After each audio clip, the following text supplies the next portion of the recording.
Lord, ilayo mo ako sa masama. Panginoon, maraming salamat sa bagong araw na ito. Maraming salamat sa mga bagong pagpapala na ibibigay mo sa akin. Salamat sa mga ibinigay mo sa akin noong mga nakaraang mga araw. Salamat dahil alam kong patuloy mo akong aalagaan ngayong araw at sa mga susunod. Lord, ilayo mo ako sa masama. Alam ko na bahagi ng mundong ito ang kasamaan at ibang klase na din ang kasamaan sa mga panahong ito. Patindi na ng patindi. Wala nang sinisino. Lahat pwede itong maranasan.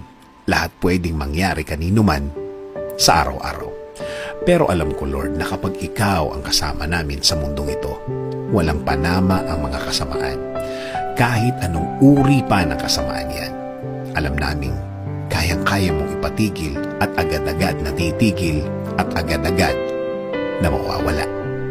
Huwag niyo pong hayaan ng mga taong nagbabalak ng masama sa akin na matuloy ang kanilang binabalak, na matuloy ang kanilang gustong gawin sa akin at wasakin ang mga magagandang nangyayari sa akin ngayon. Marami po sila, Lord. Napakarami nila. Pero alam kong kahit na anong gawin nila, kung protektado mo ako, hinding-hindi matutuloy ang mga masasamang hangarin nila sa aking buhay.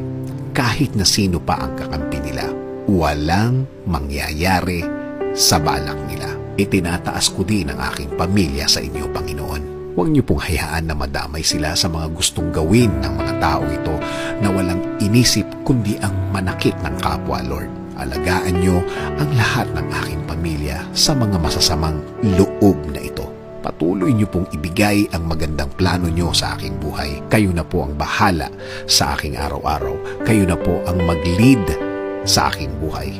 Tinatanggap ko po ang lahat ng gusto niyong ibigay na pagpapala sa aking buhay.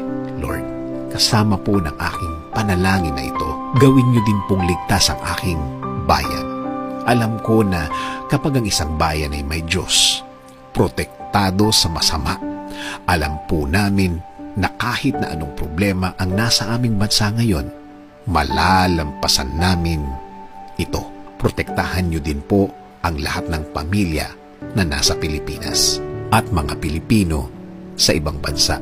Patuloy niyo po silang ilid papunta sa tama at tahimik na buhay. Huwag niyo po silang pabayaan, Lord. Lord, salamat. Salamat sa inyong blessing of protection na ibibigay niyo sa amin. Patuloy kaming nasa iyo. Patuloy kaming nasa ilalim ng inyong pagmamahal at pag-aalaga, Lord. In Jesus' name we pray. Amen. Sabi sa Deuteronomy 31:6, "Be strong and courageous. Do not be afraid or terrified because of them. For the Lord your God goes with you. He will never leave you nor forsake you."